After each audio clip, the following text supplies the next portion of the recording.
Hello students, ਅੱਜ ਦੇ ਇਸ ਵੀਡੀਓ ਦੇ ਵਿੱਚ ਆਪਾਂ ਡਿਸਕਸ ਕਰਾਂਗੇ ਸਟ੍ਰਿੰਗ ਹੈਂਡਲਿੰਗ ਫੰਕਸ਼ਨਸ ਦੇ ਵਿੱਚ ਕਿਹੜੇ ਹੁੰਦੇ ਆ। ਲਾਸਟ ਵੀਡੀਓ ਦੇ ਵਿੱਚ ਆਪਾਂ ਡਿਸਕਸ ਕੀਤਾ ਕਿ ਆਪਣੇ ਕੋਲੇ ਇਨਬਿਲਟ ਫੰਕਸ਼ਨਸ ਦੀਆਂ ਹੈਡਰ ਫਾਈਲਸ ਹੁੰਦੀਆਂ ਨੇ। ਜੋ ਬਣੇ ਬਣਾਏ ਫੰਕਸ਼ਨ ਹੁੰਦੇ ਆ ਉਹਨਾਂ ਦੀਆਂ ਅਲੱਗ-ਅਲੱਗ ਹੈਡਰ ਫਾਈਲਸ ਹੁੰਦੀਆਂ ਨੇ।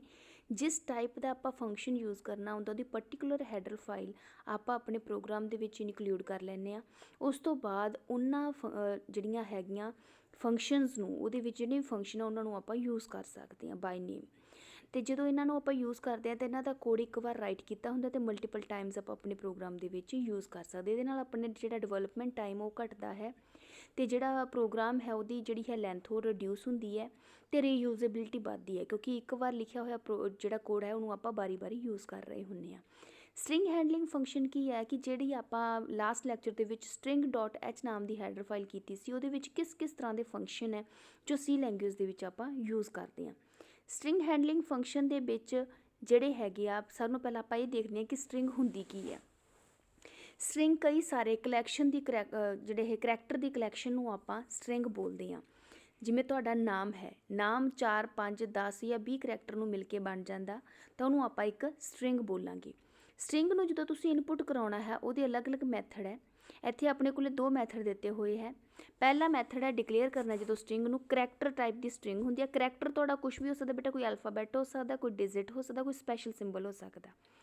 ਕਰੈਕਟਰ ਟਾਈਪ ਦੀ ਸਟ੍ਰਿੰਗ 1 ਤੁਹਾਡਾ ਸਟ੍ਰਿੰਗ ਦਾ ਨਾਮ ਹੈ, ਉਦੋਂ ਬਾਅਦ ਉਹਨਾਂ ਦੀਆਂ ਸਕੁਏਅਰ ਬ੍ਰੈਕਟ ਆਉਂਦੀਆਂ ਹੈ is equal to curly braces start. ਇੱਕ ਕਰੈਕਟਰ ਤੁਸੀਂ ਇਨਪੁਟ ਕਰਵਾ ਸਕਦੇ। ਪਹਿਲਾ ਕਰੈਕਟਰ ਸਿੰਗਲ ਕੋਟ ਦੇ ਵਿੱਚ ਕੌਮਾ, ਦੂਜਾ ਕਰੈਕਟਰ ਬੀ ਸਿੰਗਲ ਕੋਟ ਦੇ ਵਿੱਚ ਕੌਮਾ, ਤੀਜਾ ਕਰੈਕਟਰ ਸੀ ਸਿੰਗਲ ਕੋਟ ਦੇ ਵਿੱਚ ਫਿਰ ਕੌਮਾ, ਚੌਥਾ ਕਰੈਕਟਰ ਡੀ ਸਿੰਗਲ ਕੋਟ ਦੇ ਵਿੱਚ ਫਿਰ ਕੌਮਾ ਅਤੇ ਸਲੈਸ਼ ਨੋਟ।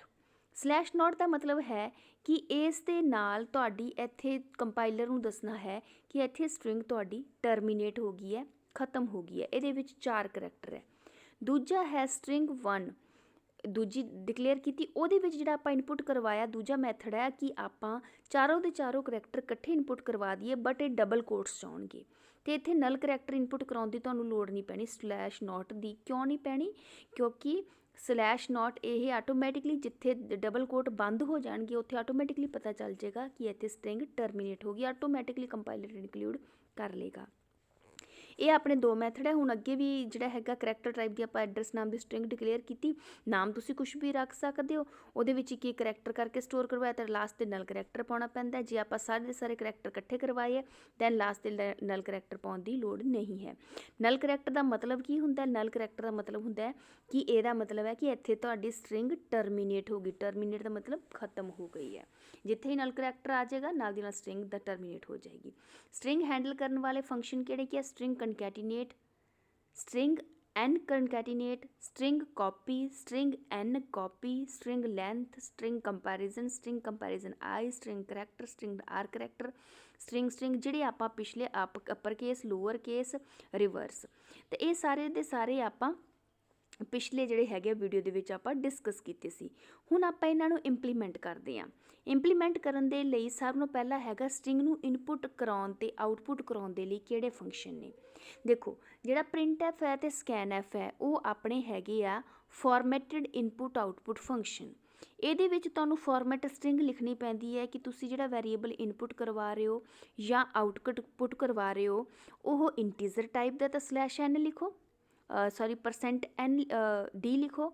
ਅਗਰ ਤੁਹਾਡਾ ਹੈਗਾ ਕਰੈਕਟਰ ਟਾਈਪ ਦਾ ਤਾਂ %c ਲਿਖੋ। ਅਗਰ ਤੁਹਾਡਾ ਹੈਗਾ ਫਲੋਟ ਟਾਈਪ ਦਾ %f ਲਿਖੋ। ਅਗਰ ਤੁਹਾਡਾ ਸਟ੍ਰਿੰਗ ਹੈ ਤਾਂ %s ਲਿਖੋ। ਬਟ ਜਿਹੜੇ ਪੁੱਟਸ ਅਤੇ ਗੈਟਸ ਹੈ ਇਹ ਦੋਨੇ ਜਿਹੜੇ ਫੰਕਸ਼ਨ ਹੈ ਉਹ ਸਟ੍ਰਿੰਗ ਵੈਰੀਏਬਲ ਨੂੰ ਇਨਪੁਟ ਕਰਾਉਣ ਅਤੇ ਸਟ੍ਰਿੰਗ ਵੈਰੀਏਬਲ ਨੂੰ ਡਿਸਪਲੇ ਕਰਾਉਣ ਦੇ ਕੰਮ ਆਉਂਦੇ ਹੈ।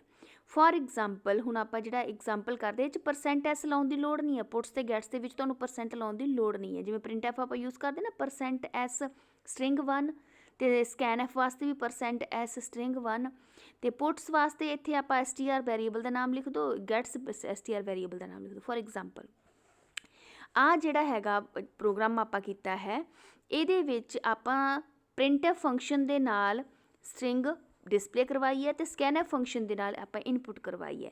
ਤਾਂ scanf %s nickname display input ਕਰਵਾਤਾ, scanf %s printf ਨਿਕਨੇਮ ਆਪਾਂ ਡਿਸਪਲੇ ਕਰਵਾਤਾ। ਹੁਣ ਇਹਨਾਂ ਦੋਨਾਂ ਸਟੇਟਮੈਂਟ ਦੇ ਵਿੱਚ ਆਪਾਂ ਪਰਸੈਂਟ ਐਸ ਲਾਇਆ। ਹੁਣ ਇਹੀ ਪ੍ਰੋਗਰਾਮ ਜੇ ਆਪਾਂ ਗੈਟਸ ਤੇ ਪੁੱਟਸ ਦੇ ਨਾਲ ਕਰਵਾਉਣਾ ਹੋਵੇ, ਨਿਕਨੇਮ ਨਾਮ ਦਾ ਇੱਕ ਸਟ੍ਰਿੰਗ ਕ੍ਰੀਏਟ ਕੀਤੀ ਹੈ, ਪੁੱਟਸ ਨਾਲ ਐਜ਼ ਇਟ ਸਟ੍ਰਿੰਗ ਪ੍ਰਿੰਟ ਹੋ ਜੂਗੀ, ਗੈਟਸ ਦੇ ਨਾਲ ਆਪਾਂ ਇਨਪੁਟ ਕਰਵਾਤੀ, ਪੁੱਟਸ ਦੇ ਨਾਲ ਉਹ ਸਟ੍ਰਿੰਗ ਡਿਸਪਲੇ ਕਰਾਤੀ। ਸਟ੍ਰਿੰਗ ਦਾ ਨਾਮ ਕੀ ਸੀਗਾ? ਨਿਕਨੇਮ ਇਨਪੁਟ ਹੋਈ, ਨਿਕਨੇਮ ਡਿਸਪਲੇ ਹੋ ਗਈ। ਹੁਣ ਇਹਦੇ ਵਿੱਚ ਪਰਸੈਂਟ ਐਸ ਜਿਵੇਂ ਸਕੈਨਐਫ ਤੇ ਪ੍ਰਿੰਟ ਐਫ ਚਲਾਇਆ ਸੀ, ਗੈਟਸ ਤੇ ਪੁੱਟਸ ਦੇ ਵਿੱਚ ਸਕੈਨਐਫ ਤੇ ਪ੍ਰਿੰਟ ਐਫ ਪਰਸੈਂਟ ਐਸ ਲਾਉਣ ਦੀ ਲੋੜ ਨਹੀਂ ਹੈ। ਕਿਉਂ? ਕਿਉਂਕਿ ਇਹ ਸਪੈਸ਼ਲੀ ਸਟ੍ਰਿੰਗ ਹੈਂਡਲਿੰਗ ਫੰਕਸ਼ਨ ਹੈ, ਸਟ੍ਰਿੰਗ ਨੂੰ ਹੈਂਡਲ ਕਰਨ ਦੇ ਕੰਮ ਆਉਂਦੇ ਆ।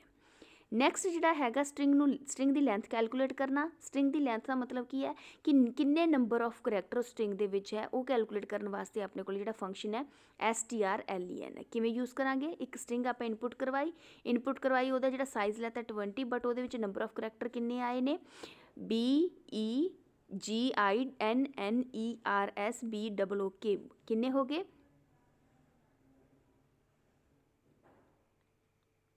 ਟੋਟਲ ਕਰੈਕਟਰ 13 ਹੋ ਗਏ।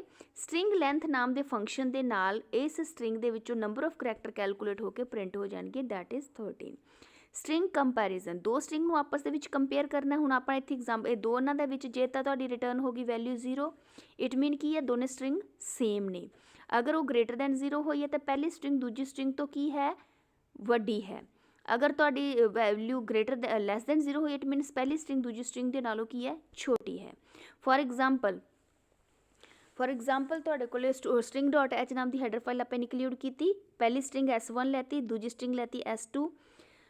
s1 ਦੇ ਵਿੱਚ ਆਪਾਂ ਬਿਗਨਰਸ ਬੁੱਕ ਪਾਇਆ ਹੈ, s2 ਦੇ ਵਿੱਚ beginnersbook.com ਪਾਇਆ ਹੈ। ਅਗਰ ਸਟ੍ਰਿੰਗ ਕੰਪੈਰੀਜ਼ਨ ਕੀਤਾ, s1 s2 ਅਗਰ 0 ਆ ਗਿਆ ਦੈਨ ਲਿਖ ਦਿਓ ਕਿ ਸਟ੍ਰਿੰਗ ਇਜ਼ ਇਕੁਅਲ, ਅਗਰ ਨਹੀਂ ਆਇਆ ਦੈਨ ਲਿਖ ਦਿਓ ਸਟ੍ਰਿੰਗ ਇਜ਼ ਡਿਫਰੈਂਟ। ਤਾਂ ਕੰਪੈਰੀਜ਼ਨ ਹੋਏਗੀ s1 s2 ਦੇ ਨਾਲ, ਵੈਲਿਊ ਇਹਨਾਂ ਦੀ ਕੀ ਆਊਗੀ? 0 ਨਹੀਂ ਆਏਗੀ। ਕਿਉਂ? ਕਿਉਂਕਿ ਦੋਨੇ ਸਟ੍ਰਿੰਗ ਦੇ ਵਿੱਚ ਫਰਕ ਹੈ, ਉਹਦੇ ਵਿੱਚ 3 ਕਰੈਕਟਰ, ਦੂਸਰੀ 'ਚ ਜ਼ਿਆਦਾ ਨੇ। ਤਾਂ ਇਹਦੀ ਜਿਹੜੀ ਆਊਟਪੁੱਟ ਆਏਗੀ ਉਹ ਤੁਹਾਡੀ ਕੀ ਆਏਗੀ? ਲੈਸ ਦੈਨ 0 ਨੈਗੇਟਿਵ ਦੇ ਵਿੱਚ। ਠੀਕ ਹੈ ਜੀ। ਨੈਕਸਟ ਹੈ ਸਟ੍ਰਿੰਗ ਕਨਕੈਟੀਨੇਟ ਦਾ ਮਤਲਬ ਹੁੰਦਾ ਹੈ ਕਿ ਪਹਿਲੀ ਸਟ੍ਰਿੰਗ ਦੂਜੀ ਸਟ੍ਰਿੰਗ ਦੇ ਵਿੱਚ ਐਡ ਹੋ ਜੇ। s1 ਸਟ੍ਰਿੰਗ ਦੇ ਵਿੱਚ ਆਪਾਂ ਹੈਲੋ ਇਨਪੁਟ ਕਰਵਾਇਆ, s2 ਦੇ ਵਿੱਚ ਆਪਾਂ ਵਰਡ ਕਰਵਾਇਆ ਇਨਪੁਟ, ਸਟ੍ਰਿੰਗ ਕਨਕੈਟੀਨੇਟ ਹੋ ਗਈ, s1 s2 ਦੇ ਵਿੱਚ ਜੁੜ ਗਈ। ਹੁਣ ਜਿਹੜਾ ਇਹਦਾ ਰਿਜ਼ਲਟ ਆਏਗਾ s1 ਨੂੰ ਜਦੋਂ ਆਪਾਂ ਪ੍ਰਿੰਟ ਕਰਵਾਵਾਂਗੇ, ਇਹ 'ਚ ਇਕੱਲਾ ਹੈਲੋ ਨਹੀਂ ਆਏਗਾ, ਇਹ 'ਚ ਆਏਗਾ ਹੈਲੋ ਵਰਡ। ਦੋਨੇ ਸਟ੍ਰਿੰਗ ਆਪਸ ਦੇ ਵਿੱਚ ਕੀ ਹੋ ਜਾਣੀਆਂ? ਜੁੜ ਜਾਣੀਆਂ। ਸਟ੍ਰਿੰਗ ਕਾਪੀ ਦਾ ਮਤਲਬ ਕੀ ਹੈ? ਪਹਿਲੀ ਸਟ੍ਰਿੰਗ ਦੂਜੀ ਸਟ੍ਰਿੰਗ ਦੇ ਵਿੱਚ ਕਾਪੀ ਹੋ ਜੇ। ਹੁਣ ਇਸ ਜਿਹੜਾ ਹੈਗਾ ਪ੍ਰੋਗਰਾਮ ਦੇ ਵਿੱਚ ਆਪਾਂ ਪਹਿਲੀ ਸਟ੍ਰਿੰਗ ਲੈਤੀ s1, ਦੂਜੀ ਲੈਤੀ s2, s1 ਦੇ ਵਿੱਚ ਸਟ੍ਰਿੰਗ 1 ਪਾਤਾ, s2 ਦੇ ਵਿੱਚ ਸਟ੍ਰਿੰਗ 2 ਪਾਤਾ। I am gonna copied into s1। ਇਹ ਪੂਰੀ ਦੀ ਪੂਰਾ ਇੱਥੋਂ ਲੈ ਕੇ ਇੱਥੋਂ ਤੱਕ ਜਿਹੜਾ ਸਾਰਾ ਦਾ ਸਾਰਾ ਡਾਟਾ ਹੈ ਉਹ s2 ਵਾਲਾ ਡਾਟਾ s1 ਦੇ ਵਿੱਚ ਕਾਪੀ ਹੋ ਜਾਏਗਾ। ਹੁਣ ਜਦੋਂ ਆਪਾਂ s1 ਨੂੰ ਪ੍ਰਿੰਟ ਕਰਵਾਵਾਂਗੇ ਤਾਂ ਸਟ੍ਰਿੰਗ 1 ਨਹੀਂ ਆਏਗਾ, ਆਹ ਵਾਲਾ ਦੂਜੀ ਸਟ੍ਰਿੰਗ ਦੀ ਵੈਲਿਊ ਆਏਗੀ। ਠੀਕ ਹੈ ਜੀ। ਤਾਂ ਪਹਿਲੀ ਸਟ੍ਰਿੰਗ ਦੇ ਵਿੱਚ ਕਾਪੀ ਹੋਗੀ ਦੂਜੀ ਸਟ੍ਰਿੰਗ। ਨੈਕਸਟ ਹੈ ਸਟ੍ਰਿੰਗ ਕਨਕੈਟੀਨੇਟ ਦੇ ਵਿੱਚ ਕੀ ਹੈਗਾ ਕਿ ਪਹਿਲੀ ਸਟ੍ਰਿੰਗ ਕਨਕੈਟੀਨੇਟ ਹੋ ਜੇ ਦੂਜੀ ਸਟ੍ਰਿੰਗ ਦੇ ਵਿੱਚ। ਤਾਂ ਇਹ ਸੇਮ ਪ੍ਰੋਗਰਾਮ ਹੈਗਾ। ਕਨਕੈਟੀਨੇਟ ਦਾ ਮਤਲਬ ਹੈ ਕਿ ਦਿਸ ਇਜ਼ programs.com, ਤਾਂ ਪੂਰੀ ਦੀ ਪੂਰੀ ਸਟ੍ਰਿੰਗ ਕਾਪੀ ਹੋ ਕੇ ਡਿਸਪਲੇ ਹੋ ਜਾਏਗੀ। ਤਾਂ ਇਹ ਸੀਗੇ ਕੁਛ ਇੱਕ ਫੰਕਸ਼ਨ ਜਿਹੜੇ ਆਪਾਂ ਕੀਤੇ ਆ, ਜਿਨ੍ਹਾਂ ਦੇ ਵਿੱਚ ਆਪਾਂ ਸਟ੍ਰਿੰਗ ਕਾਪੀ ਕੀਤੀ ਹੈ, ਸਟ੍ਰਿੰਗ ਦੀ ਲੈਂਥ ਕੈਲਕੂਲੇਟ ਕਰ ਲਈ ਹੈ, ਸਟ੍ਰਿੰਗ ਕਨਕੈਟੀਨੇਟ ਕੀਤੀ ਆ। ਤੇ ਅਗਲੇ ਜਿਹੜੇ ਫੰਕਸ਼ਨਸ ਹੈਗੇ ਆ ਉਹ ਆਪਾਂ ਅਗਲੀ ਜਿਹੜੀ ਹੈਗੀ ਹੈ ਵੀਡੀਓ ਦੇ ਵਿੱਚ ਕਰਾਂਗੇ। ਅਗਰ ਬੱਚੇ ਕਿਸੇ ਨੂੰ ਕੋਈ ਪ੍ਰੋਬਲਮ ਹੈ ਦੈਨ ਉਹ ਮੇਰੇ ਤੋਂ ਪੁੱਛ ਸਕਦਾ। ਇਹ ਫੰਕਸ਼ਨਸ ਤੁਹਾਡੇ ਪੰਜਾਬੀ ਮੀਡੀਅਮ ਵਾਲੀ ਬੁੱਕਸ ਦੇ ਵਿੱਚ ਵੀ ਲਿਖੇ ਹੋਏ ਨੇ, ਤੁਸੀਂ ਉਹਨਾਂ ਨੂੰ ਰੀਡ ਕਰ ਲੈਣਾ। ਮੈਂ ਤੁਹਾਨੂੰ ਜਿਹੜੇ ਫੰਕਸ਼ਨ ਕਰਵਾਏ ਆ ਅੱਜ, string length, string copy, string concatenate, 3 function ਕਰਵਾਏ ਆ। ਇਹ ਤਿੰਨੋਂ ਫੰਕਸ਼ਨ ਤੁਸੀਂ ਆਪਣੀ ਬੁੱਕ ਦੇ ਵਿੱਚੋਂ ਰੀਡ ਕਰ ਲੈਣਾ, ਪੁੱਟਸ ਤੇ ਗੈਟਸ ਇਨਪੁਟ ਆਊਟਪੁੱਟ ਫੰਕਸ਼ਨ। ਠੀਕ ਹੈ ਜੀ। Thank you so much for watching the video. ਬੇਟਾ ਅਗਰ ਕੋਈ ਪ੍ਰੋਬਲਮ ਹੈ then you can message me on my WhatsApp number.